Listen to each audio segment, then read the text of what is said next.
Hey guys, how you doing? So excited to be here with you tonight to continue the second tour of Likutey Moharan. Um, we spoke about how incredible this tour is and how applicable it is to our life and how it's really giving us the number one avoda of every single Jew. How do we respond to events in our life? How do we respond when things are going well? And certainly, how do we respond when things are troubling? The answer is tefillah, to talk to Hashem, to pray to Hashem. That Rav Nachman says this is mamash, the main weapon of every single Jew. And the Rav Natan goes at length to prove through different midrashim, different chazals, certainly within Kabbalah and Chassidut, that the main weapon of every single Jew is your mouth. And while your mouth is literally a weapon, however, you need ammo for that weapon. Otherwise, you're shooting blanks. So it's great to think that we have, so to speak, this messianic weapon, something that we can use in order to really have answers to our problems, to really overcome our difficulties and challenges in our life, and to bring Geula, to bring redemption, to bring Mashiach, to bring things that we're all looking for, we're all yearning for. But that tefillah, that weapon, needs ammo. And Rav Nachman says that the ammo is your Brit Milah. That when a man is shmirat Brit, and he's not wasting seed, so then he doesn't shoot blanks. No pun intended. But seriously, that even if, so to speak, you believe that Hashem is really there, and you really believe that he wants to answer your prayers, still it remains a situation where you can talk all you want and you are using your weapon, but the weapon is not filled, it is not potent unless you have ammo. And that ammo is shmirat abrit, that we do not engage not just in physically wasting seed, which is what most rabbis speak about, because they don't want to overwhelm you. But thank God, I'm not one of those real rabbis. I'm just David. So I'm going to overwhelm you a little bit. Anything having to do with sexuality, whether you're wasting seed or you're not wasting seed. For instance, if you are on Instagram, or you're on Facebook, or you are on any of these TikTok or any of these social, did I say TikTok? Any of these social media platforms. I don't know what these things are. I'm not on them, but and you see women who are not modest, to some extent, that's a pagam of the Brit. So you're going to say, so what am I going to watch? What am I going to do? That's a good question. And that you need to ask Hashem for a lot of help, So, but let's say, for instance, you were shmirat Brit, and not just seeing things, also hearing things, okay? So now you're not seeing things, you're not hearing things. Is there anything else? Yeah, what you think about. Yes, maybe you're not watching certain things, but are you thinking about certain things? And more than are you thinking about them, meaning sometimes thoughts pop in your mind, and we're actually going to find out tonight why they pop out in your mind. But do you then ruminate on that thought?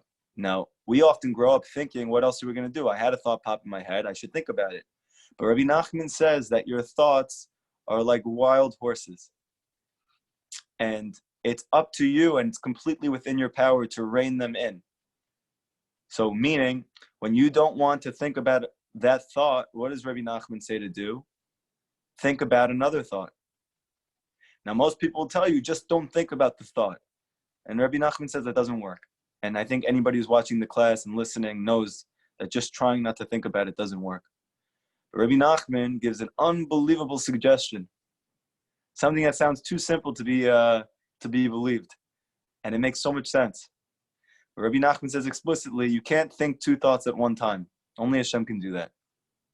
So that means that if you think about anything else besides the sexually immoral thought, then you can't think about that thought at the same time. So just think about something else. and then you'll be successful. You'll be matzliach. So thinking, also feeling, anything having to do with sexuality, if it is not allowed according to the Torah, and we engage in it, whether in thought, deed, action, speech, whatever it is, those are all connected to the Brit. And any lacking in any of these areas is called a pigam, a blemish of the Brit. When you are pure in this area, in all levels that we just spoke about, which before we get to the practical ramifications of that, because it sounds very overwhelming and unrealistic for most of us, if you do, then Rabbi Nachman says every single one of your prayers will get answered. And he even says explicitly elsewhere that Mashiach is only going to be Mashiach when he achieves the ultimate degree of sexual purity. Meaning maybe he himself doesn't even realize, or he's not revealed yet in the world, and we're all waiting for him. Maybe he has a sneaking suspicion or a hint, but he's not going to be able to cap out and to have that main weapon of tefillah, which only Mashiach is going to possess to the degree that he can then use it to conquer all the negativity and darkness in the world and transform it to light. But he's not going to be able to make complete use of that weapon until he has complete shmirat of the Brit. That means thought, deed, action, emotion, everything. And we learn that every single one of us is a microcosm of Mashiach. That especially in our generation, every single one of us is a spark of his soul. That means that whatever applies to Mashiach applies to every single Jewish man in our generation on a miniature level. So if you want to know, when is my tefillah going to be made possible that I can get all my prayers answered? The answer is when you achieve complete sexual purity. We just had a question on the bottom, which I don't usually answer questions in the middle, but someone said, is this possible to achieve? The answer is yes. And you know how I know it? Not because I've done it, but because where I came from to where I am now, I $1 trillion to believe you if you told me that I would be sitting here and not seeing and not thinking and not hearing about the things that I used to do my whole life and was taught to me was completely normal, okay? It takes a tremendous amount of mesirat nefesh, self-sacrifice. It takes even more hipodadut and prayer. I spent years praying every single day to be able to be shmirat habrit. And even that wasn't enough, okay? I still needed Rabbeinu's help and literally miracles. It literally is above nature. Why do we have it on the 8th day? Why do we do the Brit Milah on the 8th day? Because 8 always represents in Kabbalah something that's transcendent above nature. Even if you look at the infinity sign, it's an 8 sideways. And there's a reason for that. Because 7 represents the 7 days of the world, the natural world. 7 seas, 7 continents, 7 notes in the musical scale. 7 represents nature, or the perfection of nature. 8 represents something that transcends nature. Why is it that the first mitzvah of every Jewish boy in his life is the Brit Milah? And the answer is to show that it's possible for you. That you can do something that is completely above nature because you are not natural. You are literally a piece of God mamish, like the Tanya says. Now, you don't feel that yet, but you are. And when you are completely shmirat habrit and your prayers get answered, not just sometimes, but literally all the time, then you'll realize who you are. I wanted to give a lesson last night, and I ended up switching it last minute, but I saw something in my bathroom. My wife has like a little sign on there, like one of those cute, like, catchphrases. And it says, you never know what you have until it's gone. And then it said, like toilet paper. Okay? So, Baruch Hashem, this is the only secular wisdom at this point in my bathroom. But I had a very big chokhmah while I was in the bathroom. Now, the way most people read this is you never know what you have until it's gone, meaning you don't appreciate it. Like, for instance, one of the students here, he's not feeling well today. So the other student in the class was mechaziking him and strengthening him. Say thank you for the problem. That at least I know what it was like to be healthy before, how lucky I was to be healthy then, how much you're making me appreciate it now. Okay, so that's the simple meaning of that understanding. But I have my Torah twist. Are you ready? My Rabbi Nachman attempt at trying to unfold and unravel the deep mysteries of this of this catchphrase. You never know what you have until it's gone. So I want to change the emphasis of the statement. You never know what you have until it is gone. What is it? Pagama Brit. What's you? Your nefesh elokit, the peace of God inside of you. You never know what you have until it's gone. Then you know who you are. Oh, I got one head nine. Baruch Hashem, it worked. I was praying to Hashem, please help me to say this in a way that makes sense. And thank God somebody shook their head. You don't know who you are until you're Shmirat the Brit. The Rav Nachman is saying Mashiach won't know he's Mashiach until he's Shmirat the Brit. And every single one of us is a piece of Mashiach. So, yes, you can. However, it takes tremendous ratzon, tremendous will. You need mamish zchut from real tzaddikim. And the tzaddik Yisod Olam, Rav Nachman Feiger, you need to be immersed in his wisdom every day. And you need to be doing hipodadut every day and talking to Hashem and asking for help. And understanding it's not just because Hashem wants you to. Obviously, that's amazing. But when you understand that within you're Jewish. So that means you're part of 0.001% of the world's population, whatever it is, okay? 99.9% is not Jewish. So you're part of this 0.01% of the world's population that can get every single one of their prayers answered. How many people in your family are sick? Chas v'shalom. How many people in your family are not well? How many issues do you have with shalom bayit? How hard is it for you to have children? How hard is it for you to be happy? You all need everything. I need everything. If I have so many needs, you guys definitely have so many needs. Everyone has so many needs. We're all in the same boat.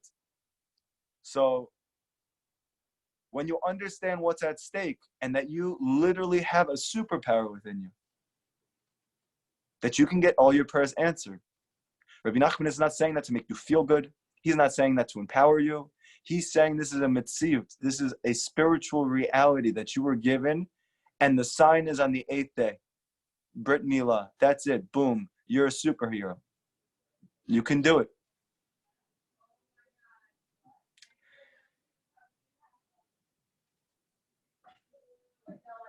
However, it's very difficult. And often we despair of ever getting our prayers answered. Why? Because we've been praying for it and haven't seen it. You've seen that family member, that parent, that wife, chas v'shalom, that child, chas v'shalom, who's not well, and you're praying for them for years and they're not better. Or you've been praying for shalom bayit, for peace in your home, and it's not better, it's worse. Or you've been praying that you should be able to make enough money just to support your family. Not to be rich, just support your family, and it hasn't happened yet. How easy it is to give up on that dream. How easy is it to give up on your hopes, that feeling inside of you that you really feel like Hashem is listening to you and you really feel like He could help you if He wanted to. And you don't know why He's not.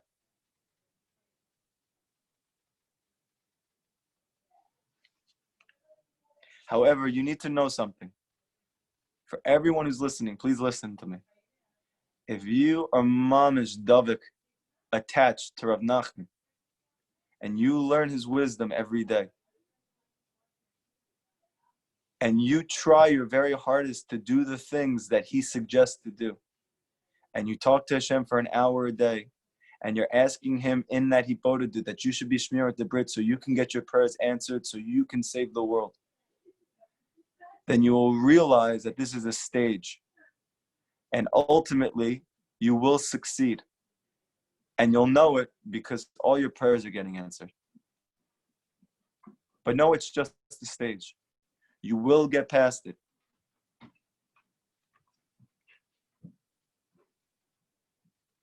But it's all dependent on the Brit. So now I want to explain to you what Rav Natan says, because Rav Natan explains why does it matter so much? Okay, so prayers are great. Shmirat the Brit is great. Okay, so these are all holy things. Why is this the key to experiencing all good in my life? Why isn't it, let's say, how come learning Torah isn't enough? How come going to pray with a minyan isn't enough? How come it's not enough to eat kosher? How come it's not enough to be a good person? Why do I need all these things? So Rav Natan's just going to explain it in a very logistical way. It's not, oh, Hashem wants you to and he's mad at you. It's none of that. Listen to what Rav Natan says. It's very, very simple. Rav Natan says that at every single moment, Hashem is drawing down Shefa into the world. Shefa means spiritual and physical sustenance. That can be money, that can be health, that can be children, that can be your zivug, the person who you're waiting to get married to. That could be having a real zivug, the person who you're already married to, just having peace and having joy in that relationship. It is literally, everything is called Shefa. And Rav Natan says, and the Zohar teaches, and Kabbalah teaches, Chassidut teaches, that at every moment Hashem is constantly drawing down new Shefa into the world. Meaning everything you want is here. So why don't you have it? And the answer is you need a vessel. Rav Nachman says elsewhere in Likutey Moharan, what creates the vessel that allows you to hold the Shefa? Because it's already there, you just need a container. Right? If I poured and you wanted to drink it, but I just took it into a gigantic tank and then I just started pouring it over, so you're not going to be able to drink it. It's a mess. You have to go to work later on today. It's not even worth it. So how do you get from that tank of Coca-Cola? By the way, I don't work for them, and then it's not healthy. So, but thank God, a simple one. Hashem protects him. I'm just letting you know. I'm not plugging anything right now. It's just the first thing that came to my mind. So I have this tank of Coca-Cola, and I'm pouring it out. What do you need to drink the Coca-Cola? What do you need to drink the abundance that's already there? You need a cup. Rav Natan says, it's all already there for you. Hashem is the ultimate good. Hashem is the one who's Tov U'Meitziv, the one who's good and who does good. He only wants and only gives good. So where is it? The answer is, it's there. You don't have a cup. And when you have a cup, you can drink that Coca-Cola. And it'll be nice and cold with ice in it after a long hot day in the sun. And mamish will be the best part of your day when you see your prayers get answered. What is that cup? It is tefillah. It is every single word that comes out of your mouth. That's the cup.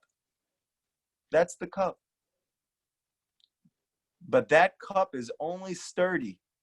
That cup can only hold the shefa when you're shmirat habrit. Otherwise, it's one of those very shabby cups that are very small and they're very broken. And even if you get the abundance, it falls through. Even if you get the prayer answered, you don't get to experience it because it goes through the cup. But when you are shmirat habrit, not only is that cup solid, it is big.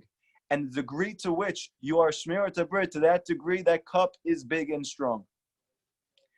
And if you're able to be completely shmirat habrit, then you mamish can bring the geula alone with your prayers. So there's a lot at stake. And there's a lot of motivation to do it. And it's not about, Hashem is mad at you. Forget about it. Okay, so we know what Hashem wants. It didn't help you stop wasting seed yet. So the Baal Shem Tov says, stop with that. Rabbi Nachman says, stop with that. You mess up, you start over again. Just start over again. Don't think I shouldn't do another mitzvah now. That's crazy. Okay, so you wasted seed. Okay, so put on tefillin now. When you get to your go to do it, you talk to Hashem about it. You say, hey, it was too much for me today. I messed up. I need your help. But don't give up on the prayer. Don't give up on it. Even if it's been days or weeks or months or years. Even if you feel like, well, I've been listening to Rabbi Nachman's Torah and I've been learning it. Don't give up. Don't give up. You know why it's so hard? Because when you have it, you have everything. To the degree to which you want something that's good for you and for your family and for your community, for society and for the world, to that degree, you're going to have the Sitra Achra, you're going to have the other side, you're going to have Satan, who is going to be doing everything to stop you.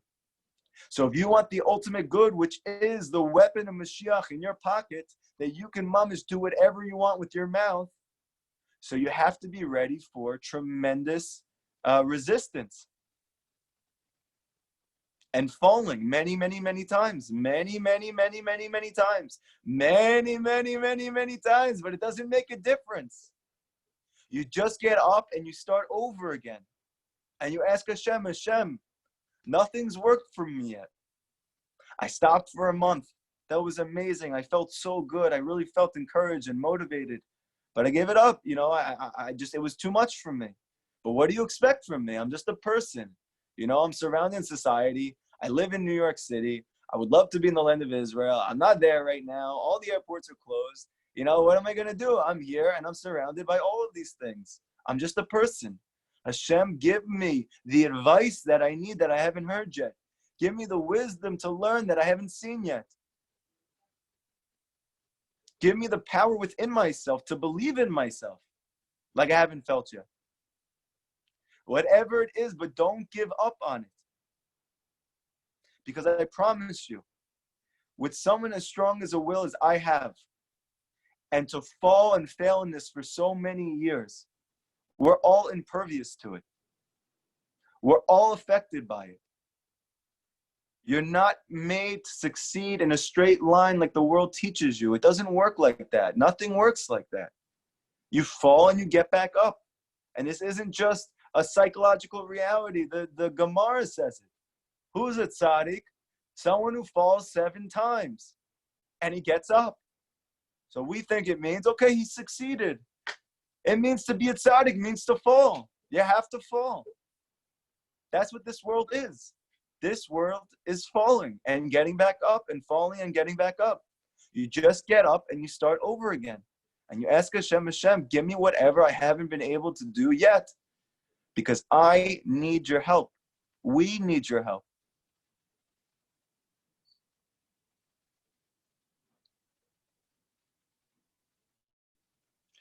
Now, let's say you really are Shmirat HaBrit. Let's say in your thoughts, in what you hear about, in what you see, what comes out of your mouth, obviously an actual physical, not engaging in the things that Torah says not to. So now what? So Rabbi Nachman says every one of your prayers is going to get answered. But isn't that a danger? Who says you're holding in a place that you know what to pray for? How do you know you're praying for the right thing? That sounds like a gigantic responsibility. Really, imagine you're 30 years old. You had the zchut to stop wasting seed. Hashem helped you. You're praying every day in Hibodedut. Your prayers are all getting answered. Who says that you are foolproof? That you know what to pray for? And that you're not hurting someone? I'll give you an example today. Today, I was, so I'm in New Jersey with my family and my parents. I'm staying with them for a little bit. And thank God they have a backyard, which I haven't seen in a long time. So I was playing with my kids. And my son, he's just learning to throw a frisbee. He's 3 years old. So obviously it's a pretty dangerous weapon he has on his hand. And my wife was laying down with one of my daughters on the hammock. And I told them, be careful, because they weren't paying attention. I was like, I'm telling you right now that this what's it called? This frisbee is going to hit you in the face. I was kidding. I just said it jokingly. And then literally the next time, not that my son threw it, that I threw it. It hit my daughter in the face, my 9-month-old baby daughter in the face from very far away. And my wife literally said, watch out with your hibodedut that you're doing every day, that you're getting your prayers answered. You're the reason that my daughter just got hit in the face. There's a mamish hashkacha pratit, and I'm like, I know what to talk about tonight. This is literally the thing that we're speaking about tonight. It was amazing. So you don't know. Because Rav Nachman's not just saying your prayers. Rav Nachman says, if you are Shmirat HaBrit, then everything you say happens. Not just your prayers. That is a huge responsibility. So Rav Nachman says like this, who merits to this sort of tefillah through being Shmirat HaBrit? He needs to know how to battle with it. That you don't strike at the right or left.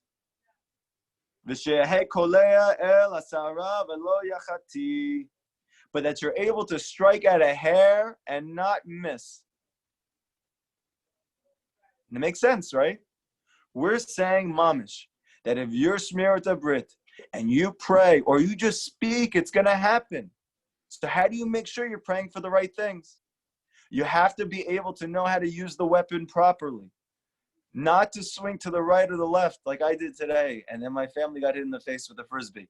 But to be able to strike in the middle and hit at the exact thing that's good for everyone around you. And this is impossible. It's impossible to do this. Ella al yedei mishpat. Only through the something quality that's called mishpat. Mishpat means justice.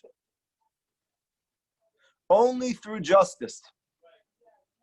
So we have a new little wrinkle in the Torah.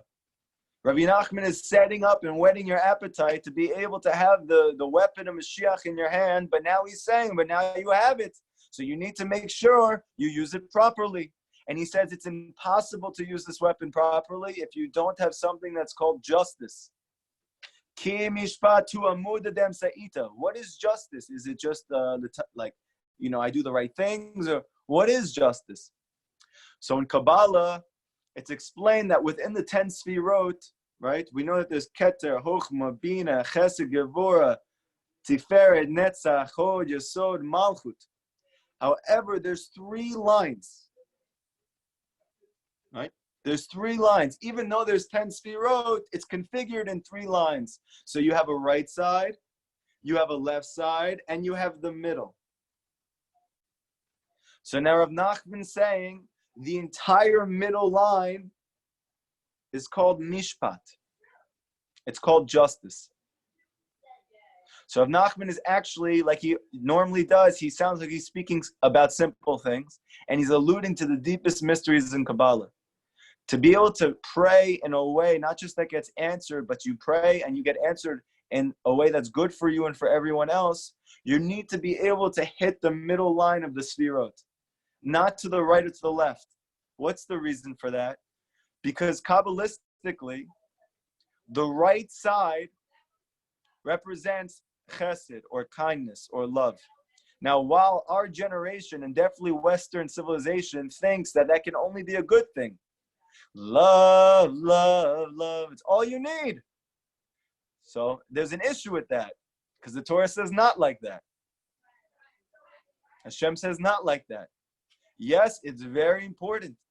Yes, the first revelation of godliness was Avraham Avinu, and that's what he brought to the world. There was no such thing as love in this world, as being egoless before Avraham walked onto the scene.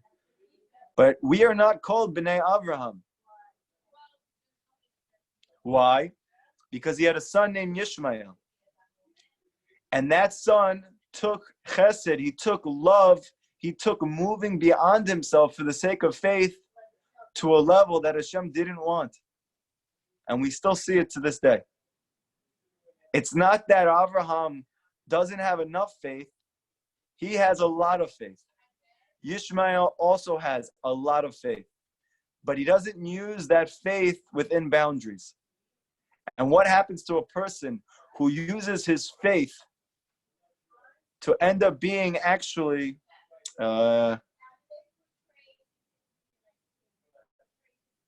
justification for whatever he wants to do? That's called chesed without limits. That's called Yishmael. And Avraham gave birth to Yishmael. It doesn't mean anything was wrong with Avraham. It's part of a process. Okay? So therefore, it's not good enough just to pray with chesed, because then what could happen is you pray and it turns into a flood. Rain that's endless is called love. But love with no limits hurts. You know, even in psychology, when I went to social work school, something that I didn't know, and it was so enlightening for me, because I know what this is. Even though most of the time you hear about the parents who don't love their kids enough, and you hear about the trauma that happens to the children from those families, that they have no self-confidence, that they are clinging to everyone they see because they don't actually feel any love within themselves. They don't feel any sense of self, so they need to fill it up with others. And the list goes on and on of the destructive effects of not having love from your parents. What about the parents who all they give is love and there's no discipline? Discipline also doesn't mean hitting. Discipline means boundaries. There's no boundaries. What happens to love without boundaries? It's a flood. And part of the reason why many, many people in society, especially Western civilization, especially secular Jews, especially secular Ashkenazi Jews, are suffering tremendously trying to adjust themselves to the normal, natural world of going to work and providing for a family and being a responsible, mature adult, is because all they got was love without limits. And that's what happens when you have a Holocaust and the majority of your family is wiped out. And your parents feel like nothing is here to stay. So let me give you all the love I have and nothing else. However, we're learning now that's also destructive, okay? And many of the people who are addicted to drugs in our generation, it's not because they didn't have enough love, even though that's also a reason. It's also because they had too much. Doesn't mean too much love, but love without any boundaries. So you can't pray in a way like that. What about the other side? What about Yitzchak Avinu? Are we called B'nai Yitzchak? No. Why? Because he gave birth to Esav. What's Esav? Esav is not the person who has so much faith he just uses it the wrong way. He's a person who doesn't have any faith. He is mamish Western secular civilization, that he does not believe in anything spiritual at all. Does that sound familiar? Rav Nachman says in the final generation, kafira is going to spread over the whole world. How do you know Mashiach is here? When the entire world doesn't believe in God. So while you might say, well, why is that hard to believe? The answer is because for thousands of years, that was never the case. It is only now. I grew up in that world. And nobody believes in Hashem. That you're scoffed at, that you're mocked at. If you bring up the word God, if you go into a university, you say Hashem, you're a joke. You're a joke. You're living 2,000 years ago. Wake up. This is called Esav. This is also very destructive. Because if you have Esav, you're never going to pray in the first place. And Yitzchak gave birth to Esav. Why? Because it's the left side. The left side represents discipline. Not enough love. Not enough of God in your life. Not enough of good in your life. Okay? You don't want to strike on that side either. Not to the right, to the left. But we are called B'nai Yaakov. We are called B'nai Yisrael. And that whole middle line is called Mishpat. And in Kabbalah, Mishpat is a code word for Yaakov as well. That we are the children of the middle line. And this is one of the secrets why the Rambam says every Jew needs to work to the middle road. Now the simple understanding is when he paskins halacha, he says don't be extreme, right? You should have a normal family. You should have a normal home, a nice home. You should have health and everything that you need. And don't be extreme. That's a simple understanding of the Rambam. Take the middle road. But the deeper understanding is that the Jews are from the middle line. We are from the line of mishpat, of justice. Rav Nachman actually says elsewhere, and the Zohar says explicitly, why did Avraham Avinu find Hashem and nobody ever found Hashem before him? Very interesting. I remember when I read this, it was very, very enlightening to me. Why is it that for thousands of years, 10 generations go by and nobody knows Hashem? And all of a sudden one person comes and he figures it out. The answer is, the Zohar says, that Avraham loved justice. Avraham loved justice. He had this innate nature within him that when things were not just, he was pained. That when you see things in society and they're not right, he couldn't take it. Now, we see many people like that nowadays, but that was never the case in history. Nobody cared when another person suffered before Abraham. Nobody cared when people were oppressed or mitigated. Nobody cared when there was racism. Nobody cared when there was segregation. Only Avraham cared. Because Avraham can't take injustice. And because of this, the Zohar says he found Hashem. Because the Zohar says anybody who loves justice will find Hashem in their life, guaranteed. And we come from that. And that justice is called Yaakov. That's called Mishpat. That's the middle line. And when you have justice in your life, and we're going to learn what that means in a second, then you're able not just to get your prayers answered, but that they are used only for the good. And this is why the pasuk in Tehillim says, "Yechakel devarav b'mishpat," that he ordered his affairs with mishpat. So the simple understanding is, it's speaking about a leader, and how when he's leading with his sense of justice. Rav Nachman teaches us what's the deep secret of this pasuk. That the pasuk is speaking about David HaMelech. It's speaking about Mashiach, whose main weapon is tefillah. How does he use that weapon? Yichalkel, he orders, divarav, his words, not his affairs, because the word davar can be a thing, it could be an affair, or davar can be a word. He orders his words with mishpat, meaning he's careful about what he prays for. He knows what to pray for and what not to pray for. Yachalkel devarav b'mishpat. So Nachman's bringing the proof. Why was David able to be Mashiach? Not just because he was Shmirat Brit, not just because he had the weapon of tefillah, but that he used it properly because he had the quality of mishpat. Because of this, Kibel Yosef et Bachur Davka Miyakov. This is the reason why Yosef, who is the tzaddik, the concept of the Jew who's able to finally become completely Shmirat Brit. Where did he get the birthright from? We said the birthright is tefillah. Where did he get it from?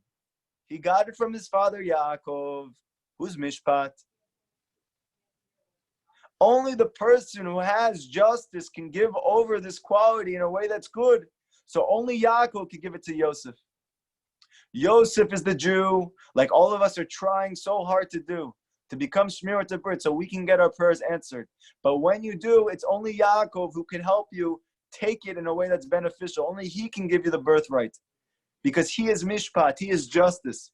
Kamosh Katuv. Like we see, it says in Bereshit, in the Chumash, V'ani natati lecha, I have given you. The pasuk, when Yaakov is blessing Yosef with the birthright, meaning tefillah that gets answered every time, he says, Ani, I am giving it to you, meaning me and nobody else, because I'm the only one who can give you tefillah that's good. Not just that gets answered. That's great. And this is something that's unique to the Jewish people.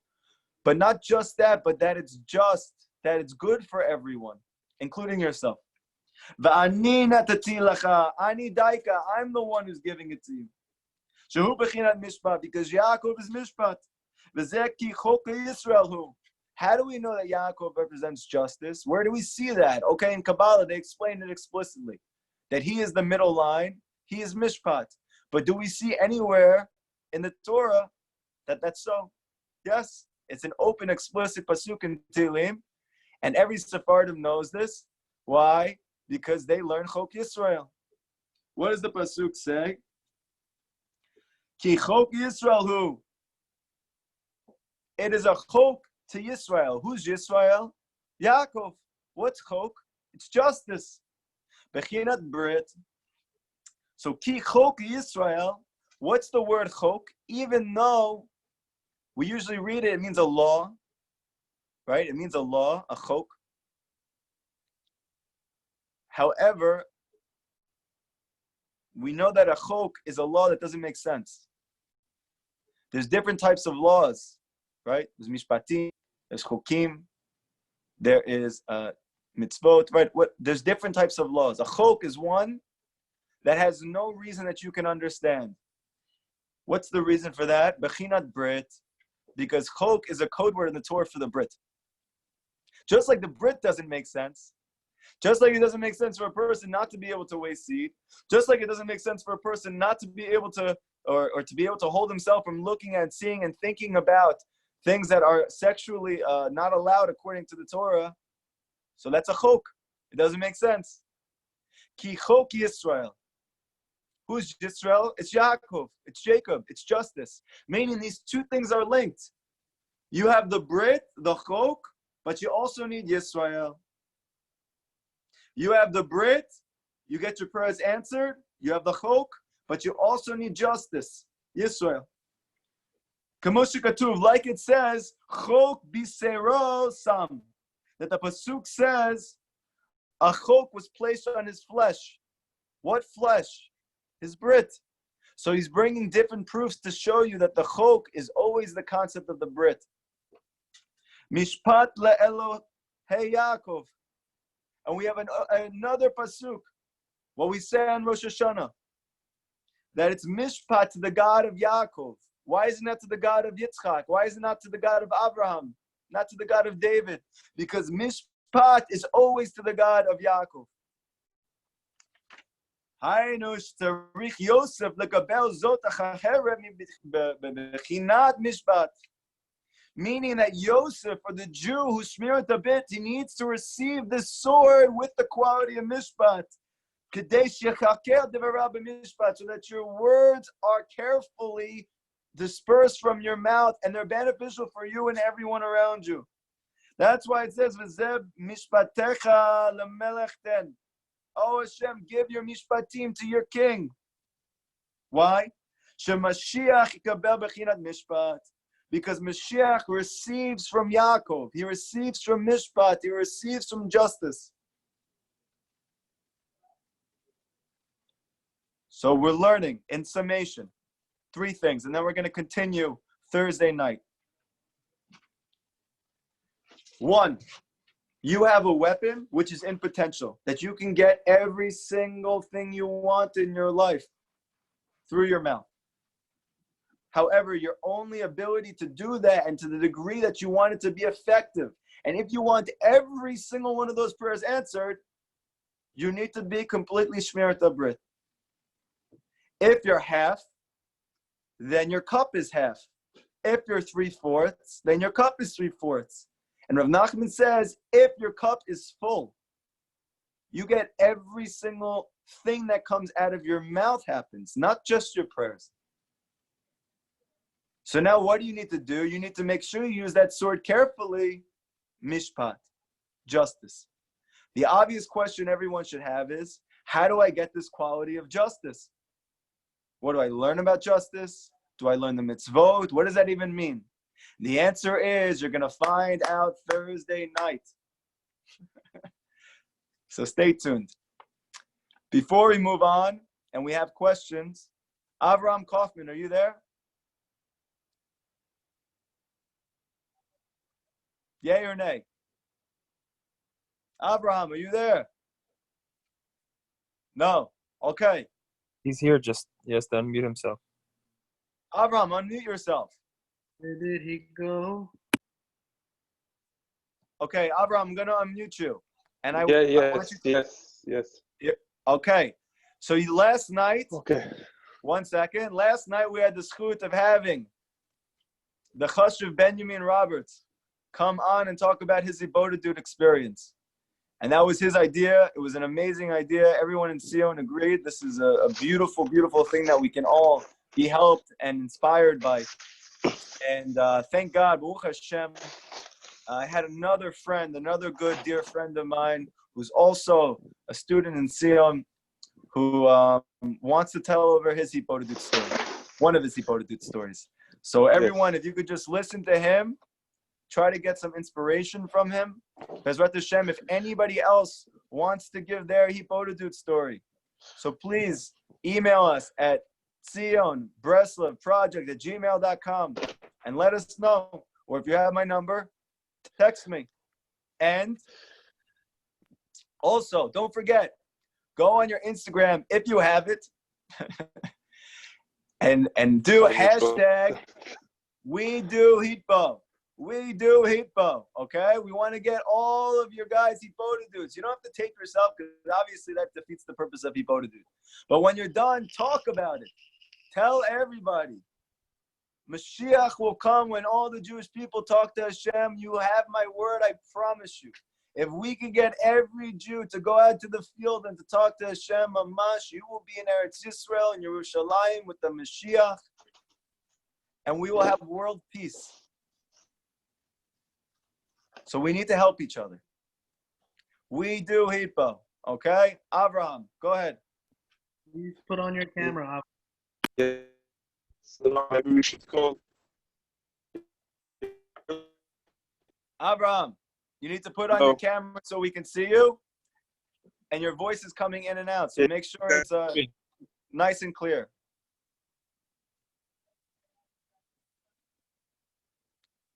You giving us one or no? Okay, so I think Avraham is struggling with technical difficulties. What we're going to do is, B'ezrat Hashem, I'm going to have him do it on Thursday, okay? Avraham, I'm so sorry. I tried, and I want you to, okay? We're going to do you on Thursday. We're going to talk about before in B'ezrat Hashem and figure out technical issues. I will tell you a Hibbodah dude story. Are you ready for this?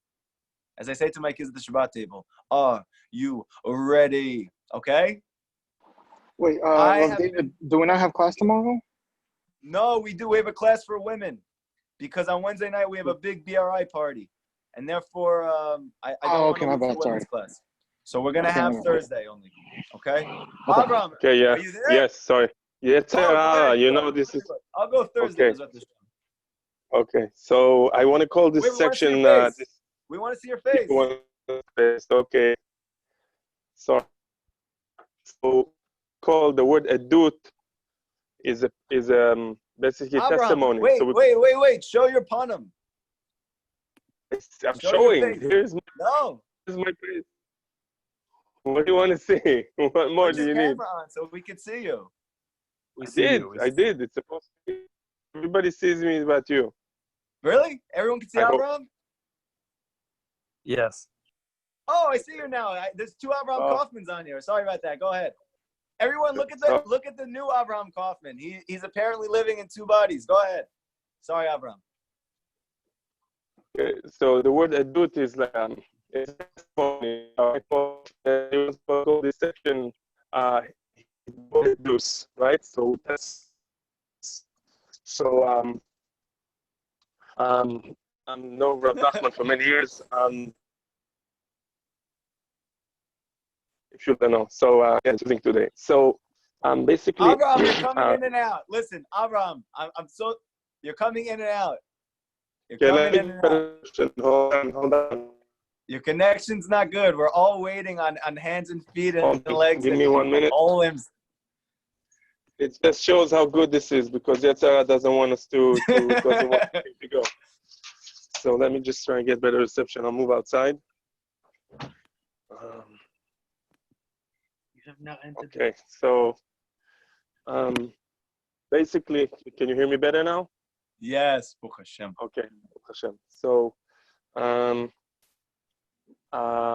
basically, I've been going in and out. I know about it, but there's a big Yetzirah about this. But about, I think it was October, last year I had like the worst financial year of my life. I was doing something that was commission-based. It didn't go well. And I kept pushing and pushing and whatever. At a certain point, I decided that's it. I'm done. I'm not doing this anymore. And I want to go back to Kedusha. I want to go back to the Beis HaMikdash if I can. Something has to do with Kedusha.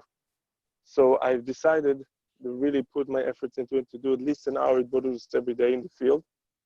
But the more important part of that is the first 30 minutes is only thanking and praising and only thanking Hashem.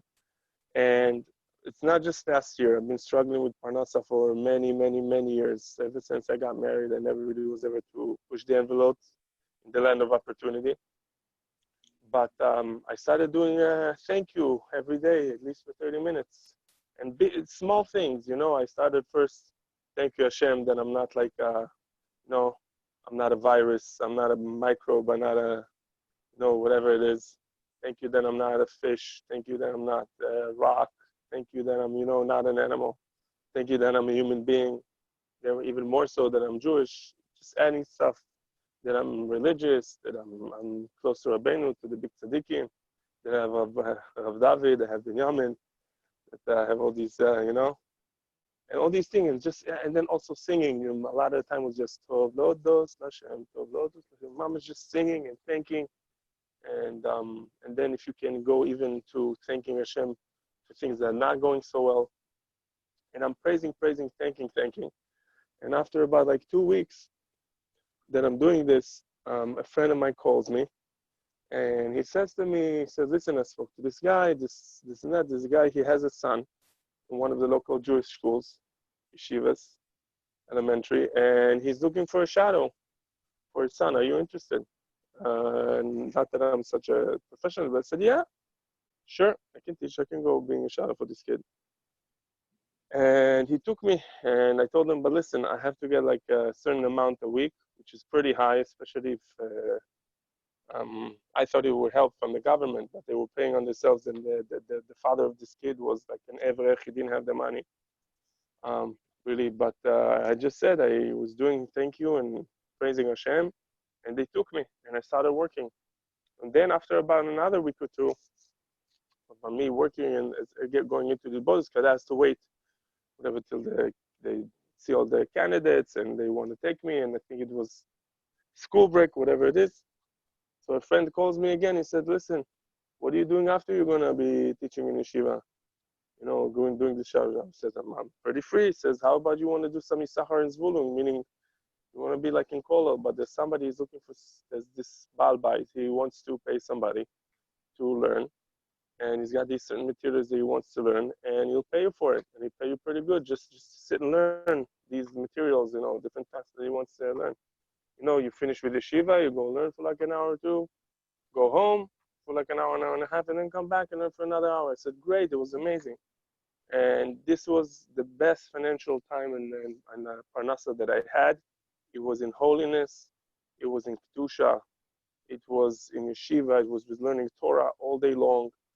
And I got this I believe only because I was really sacrificing every day without, to do the Itbodedus, and especially thanking Hashem for at least 30 minutes a day. I was able to crack and open something I haven't been able to crack and open for over 13 years. So this is the power of Itbodedus. It's like Rabbeinu says, there's like no yush. Everything could be immediately, in a second, just Yeshuas Hashem Ke'eref Ein. And we have to know that Hashem runs everything. Just there's nothing that He can't do. We don't even need to care where the Yeshua is going to be coming from. We just need to know that He's going to come. And that's my story. Beautiful, Avraham. Thank you so much. Beautiful. Thank you, Avraham. If anybody else feels inspired and wants to tell over the story of himself, this is the beauty of Rabbeinu. This is the beauty of the Tzaddik Yisod Olam. This is the beauty of the Baal Shem Tov HaKodesh. Judaism is not just for people who learn all day. Judaism is for every Jew. So how do we do it? How do we all be close to Hashem? The answer is talk to Him. Talk to Him. He's been waiting to hear you your whole life. Anybody have any questions from tonight's lesson?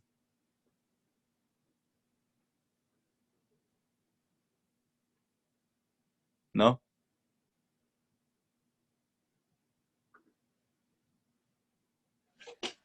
I have a question. Go ahead. Rabbi Nachman talks about, I guess, taking on Claudia specifically about what we were speaking about before. So just kind of curious a little bit more about the connection. Good question. So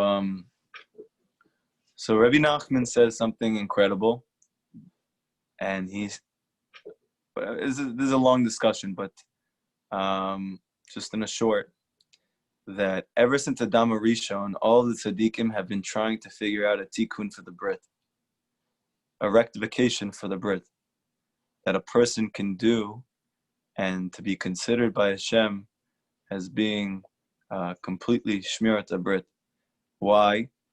Because in short, the whole exile is due to Adam Arishon's wasting of seed. And as a result of that, for 6,000 years now, we're here trying to rectify this thing. Now, this topic goes very, very deep, and there's a lot to speak about it. The Arizal talks about this at length, and about how the whole exile in Mitzrayim in Egypt was to rectify the Brit. And that's what we're here for 6,000 years for. That's the reason why the world lasts 6,000 years, because there's 6 sfirot, Chesed, Gevurah, Tiferet, Netzach, Hod, Yesod. Yesod is the 6th, because it takes 6,000 years to fix what Adam broke. And we were all a part of Adam. So therefore, this is what we're here to do. Now, Rabbi Nachman says that all of the tzaddikim, all the real tzaddikim over the course of history, even Adam Rishon himself, was looking to figure out a tikkun to the Brit. And Rav Nachman says he figured it out, that Hashem gave it to him. And he didn't reveal actually what it was for a few years after he said that. He just talked about how there are 10 Tehillim. If you say these 10 Tehillim, then you have rectified wasted seed. So what does that mean practically? Let's say a person wastes seed, right? He wasn't able to hold himself back, or he doesn't know about it, or it's just too difficult for him, and he was in stress, and he couldn't hold himself, or whatever, all of us have struggles, whatever it is. Rav Nachman says explicitly, if you say Tikkun Klali after that, then you will have rectified as if you never did it. However, that is only if you don't have it in mind beforehand. Meaning not to say to yourself, okay, so I'm gonna waste seed and then I'm gonna do Tikkun Klali. So it doesn't work like that. But Nachman says that if you don't, you tried and you just couldn't, and you say Tikkun Klali, mamish, that it's considered spiritually like it never happened. So he said that people have been trying to figure out a way to find a tikkun like this forever. And he said that there's 10 different tehillim that you say to do this. And then years later, he actually revealed what those 10 are. That's tikkun klali. So therefore, many breast lovers, they say tikkun klali every morning. They say it every day, often before they go to the mikveh in the morning, because the mikveh helps a lot with the Brit. Okay, but I don't want to overwhelm too much. I don't want to say too much about everything, but simply suffice it to say, Tikkun Klali is a huge weapon that every single one of us has for Pagama Brit, and you should try and make good use of it. Obviously, there's a lot more to say than that, but for now, that should be suffice.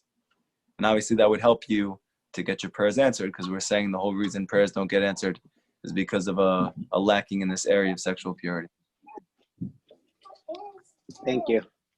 You're welcome. Good question. Anybody else? Yes, questions, Rabbi. You were saying Go that ahead. you never know what you have until you lose it. Meaning people really don't understand what Hashem gave us in this life till person passed away. Meaning his soul responsibility. Something is that what you mean? I mean that every single one of us doesn't know who we are. We don't know how deep and how godly our soul is. Now, I think every one of us feels somewhere deep down inside there's something like that, okay? But I've never seen it before. I've never touched it before. I've never tapped into it before. So the reason is because that part of you can only be revealed with the rectification of the Brit. This is the secret that Rabbi Nachman teaches. And it's not just Rabbi Nachman, it's very explicit in the Zohar. But this was Rabbi Nachman's main mission, besides tefillah, which if his main mission is tefillah, so then his main mission is the Brit. Because we're saying that if he wants to get everybody to be able to pray to get answered, all their prayers, so then obviously he needs to have his mission to be to rectify the Brit. And that's why Rabbi Nachman is constantly speaking about it, because his main mission was tefillah. So what it means is that you and every single Jew has in their ability to have anything and everything happen by simply saying it. And you don't know that not intellectually, not emotionally, not psychologically, not experientially, until you're smirat brit. Because until that happens, that part of you is in exile and it's hidden from you. But when you have merited to that, which is not just you physically trying, that's not going to work, because everything is at stake with this one. You're going to mamish need to cry and to pray to Hashem for help. You're going to need to do it every day. You're going to mamish need to do whatever it takes and fall many times and get back up. And even though you don't want to, and even though you feel terrible, you start over again. Rabbi Nachman never says anywhere, feel bad about yourself. Chas v'shalom. This is the whole reason why people are not succeeding in this. If I didn't have Rabbeinu telling me, just start over again every time, I would never be where I am. The reason why you see many breast lovers and their mom is pure, and they do beautiful things, and they live with Hashem, it's not because they didn't fall in this area a million times. It's because they had Rabbeinu telling them, just get up and start over again. Believe in Hashem, believe in yourself, believe in the tzaddik, believe in the Torah. Just start over again. Hashem doesn't expect you to be an angel. He just wants you to try your best. Trying your best means starting again every single day, like you never existed before. That's the whole concept of the mikveh. When you go into a mikveh, it's like you never existed before. Rav Nachman says you don't have to just go into a mikveh to feel that. Just do it right now. You never started before. You never did this before. You never tried before. Start again. You do this over and over and over and over again. Someone asked, where can we get this tikkun for the Brit? So Tikkun HaKlali is online. You could find Tikkun HaKlali online. Bezrat Hashem, I'll speak to the public relations staff of Tzion, and hopefully everybody who's here, we can actually send an online PDF of Tikkun HaBrit. If you're Sephardi, it's often in, well, actually, it's only really in Kabbalistic Sidurim, but it's worthwhile. You can go to literally Mamash, any Jewish Judaica store, and they, at this point, they have little tiny Tikkun HaKlali books. I actually think BRI has their own beautiful little pamphlet that they came out with. I know when we were in Uman, they gave it to everyone for free. Okay, and there are people who they need money to be able to publish books. But when it came to Tikkun HaBrit, they didn't ask for any money. They just gave everybody Tikkun HaKlali because they know when you shmir at the Brit, you get your prayers answered, and we all need it. You need it. We all need it. So, yeah, and you need Rabbeinu to do that. I'm telling you right now, you moms, you need Rav Nachman to be shmir at the Brit. You just do. Someone asked me a question on the bottom. 1 second. Hey Rav David, are you able to discuss if having a relationship with your wife because you don't want to is wasting seed? Is that considered wasting seed? If your wife is on birth control, is it considered wasting seed? These are questions I have. Thank you. Or is that for a more private discussion? That's a great question. That's a really good question. This is halachically very halachically related. It depends what type of birth control you use. Okay, if you use a condom, it's wasting seed. However, okay, again, I'm hoping everybody here is mature. I don't know what the age of the people on this chat is, but I did this to help people. I'm not doing this to be politically correct. I really want that all of us to succeed. So I'm going to tell you the best that I can. If I don't know, I'll tell you I don't know. There are different types of birth controls that are not considered wasting seed. Okay, so if your wife wants to be on birth control because she doesn't feel that she's ready to have a child yet, so you do have a mitzvah of shalom bayit, and Rav Nachman would never tell you to hurt your wife verbally or in any other way because she's not ready yet to have a child. He would tell you to pray for it and to work on your shmir brit while you're doing so that you can help her to come along. So there are other forms of birth control that are not wasting seed according to the Torah. There's something called spermicide, which if it's used, all of these things are for the right reasons, meaning if you're doing it just because you don't want to have children, so then it's wasting seed. But if you're doing it because, there's any halakhic reason that's valid why you're not doing it right now, including your wife just doesn't want to or is not ready, and therefore you don't have a choice. So, you have to be simple. and ask Hashem, I am learning these things. I really, mamish, want to not always see it at all. And Rav Nachman would say, I'm going to do my best, and the rest is on you. That's how he spoke to Hashem. This is my best. I'm learning Rabbi Nachman's Torah every day. He didn't say that because he's Rabbi Nachman, but I'm learning every day. I'm praying every day. I'm doing Hibodedut every day. I'm doing my best to do this, and the rest is on you. And that works. So same thing here. You do the best that you can, and you throw the rest on Hashem. So therefore, it all depends on intent. If your intent is that the seed should not fertilize because you don't want to have children, and has nothing to do with any valid halachic reason why not, so yes, it's wasting seed, okay? However, if, like the question was asked, let's say your wife doesn't want to, and you want to, but you can't force anything on your wife, so therefore, you really, moms, need to pray every day in your Hibodedut, that not to sacrifice your Shalom Bayit at all, and that Hashem should work miracles for you. That your wife decides one day, you know what, I wanna try and have children again. And again, nothing is outside of the realm of Hashem's jurisdiction. I can tell you from my life, there's some stories that were just being said today and yesterday that are beautiful. There's no end to these stories. There's no end to these stories. I have, Baruch Hashem, countless stories of myself, of things that I never thought was possible, that through attaching myself to Rav Nachman and learning his Torah every day and doing my best and falling and getting back up and falling and getting back up and crying and screaming to Hashem, and seeing miracles in my life, mamish miracles. I even had one today. I was just about to tell you, but I guess I'll tell you on Thursday. So don't give up on anything. Rav Nachman says, mamish, don't give up on anything. The reason why you don't get to see the fruit of your labor is because you gave up before. To be a Jew means not to give up. Don't give up on anything that's good. Now, if it's not good, so yeah, maybe you should give up on it. But if it's good, then you never give up on it, no matter how many times you fall. To be close to Hashem is very good. It's actually the only good that there is. So never give up on anything that would bring you or your family closer to Hashem. And if you don't give up, and you're attached to Rabbi Nachman ben Fega, and you do Hibodedut, and you talk to Hashem every day, you will succeed. I promise you. You have my word. Rabbi, quick question. Yes.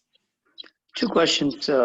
First, if your wife does have birth control in her, and you are doing it not for spiritual, you're doing it just to physically, for your physical needs, just because you want to satisfy yourself, is that considered as wasting seed?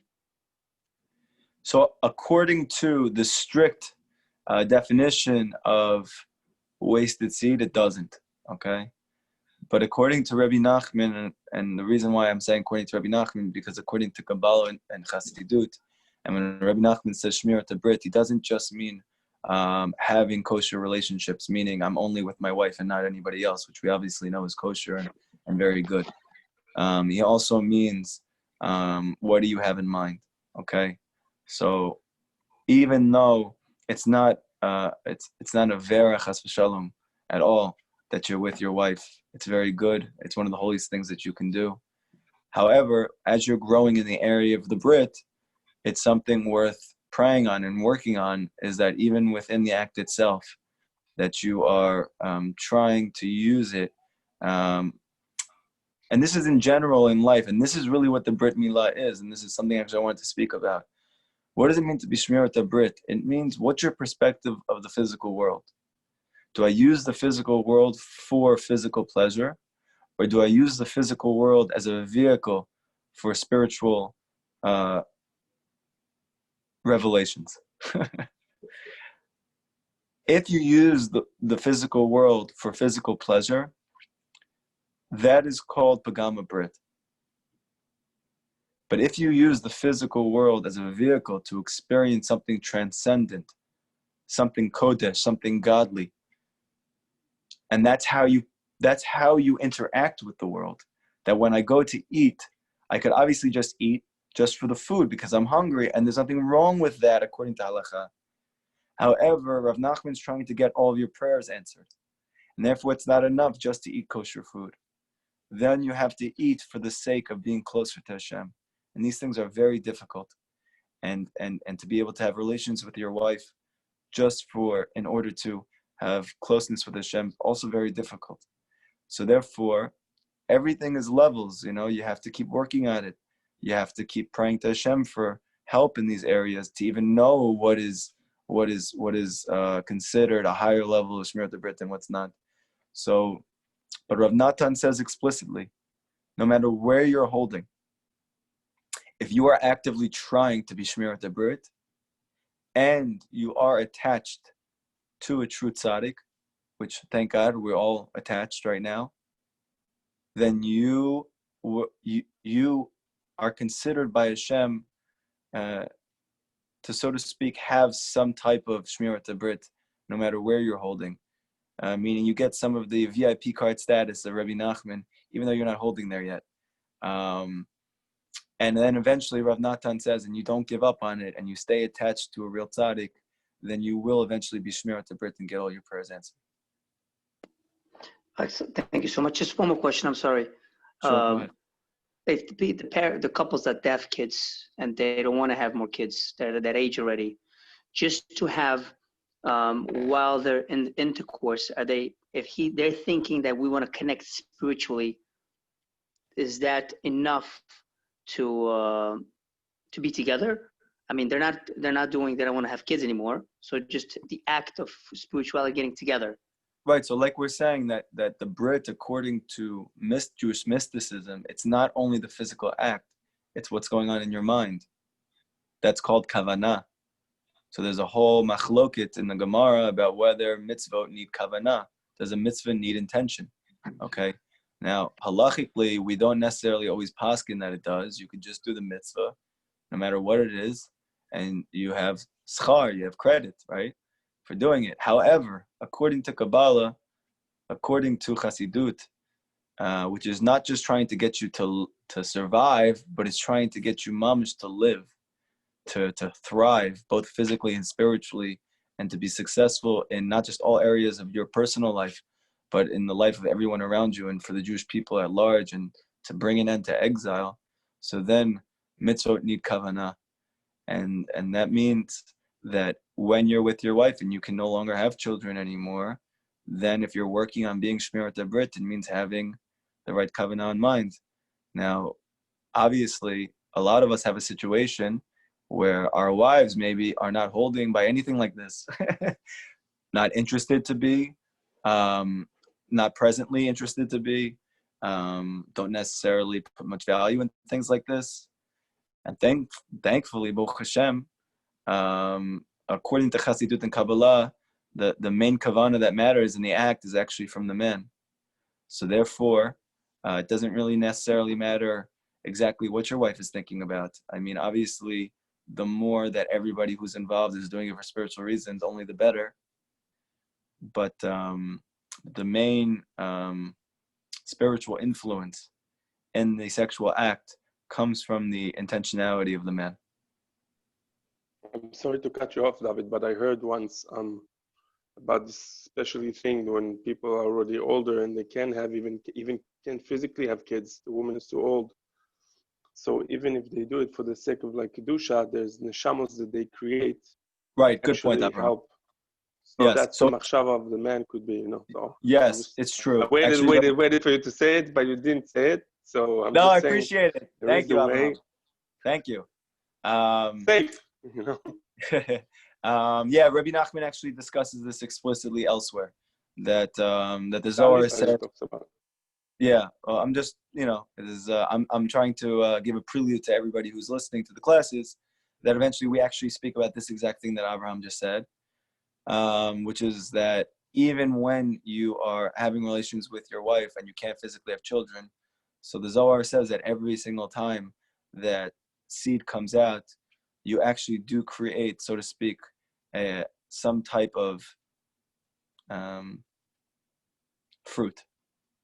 I can't get more into it right now.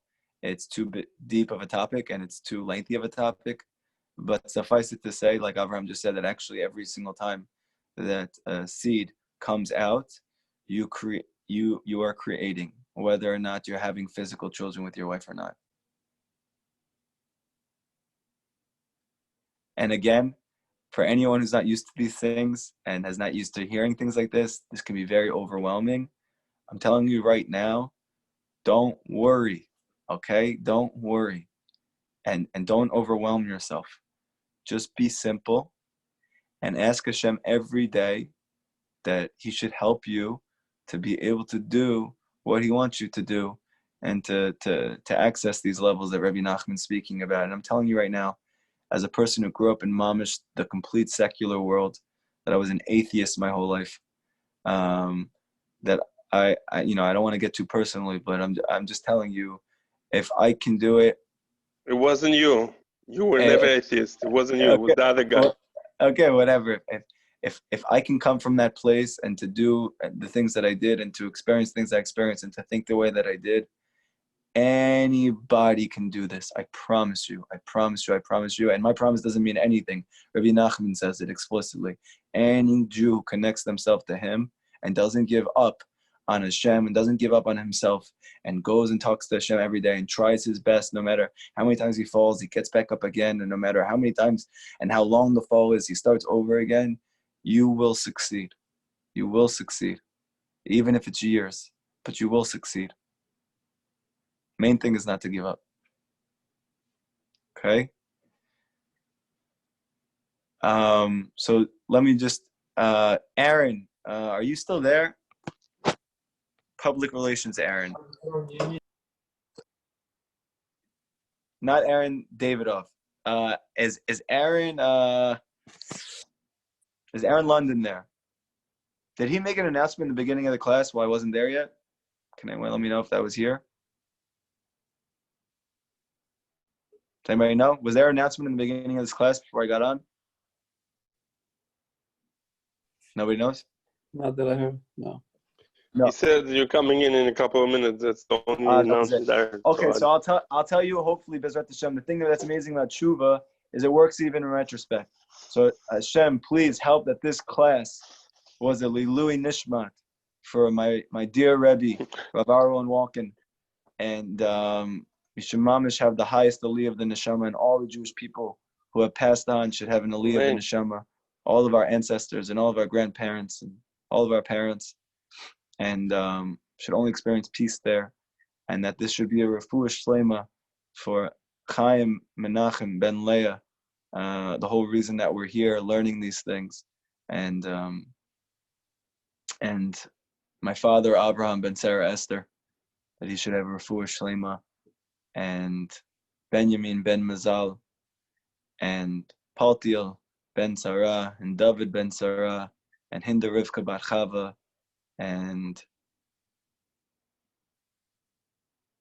Yosef and Shulamit,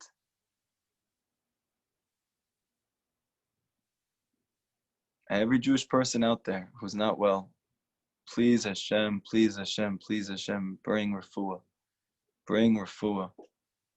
and let's see Mashiach, B'merav B'yameinu. I'll see you guys Thursday night. We're gonna have the last men's class of the week. We had a change in schedule because of the BRI celebration event this Wednesday, which I hope everyone attends. So tomorrow night will be the women's class. Wednesday night will be the awesome BRI event, which I really hope that everyone's there. I'm going to be there. Most of the students hopefully are going to be there to enjoy and to get machazik, to get encouragement, inspiration, to really move forward in this avoda of trying to max out spiritually and physically and to really become close to Hashem. And then Thursday night, we'll have the final Likutey Moharan short for the week. Thank you very much, everybody. Have a great night.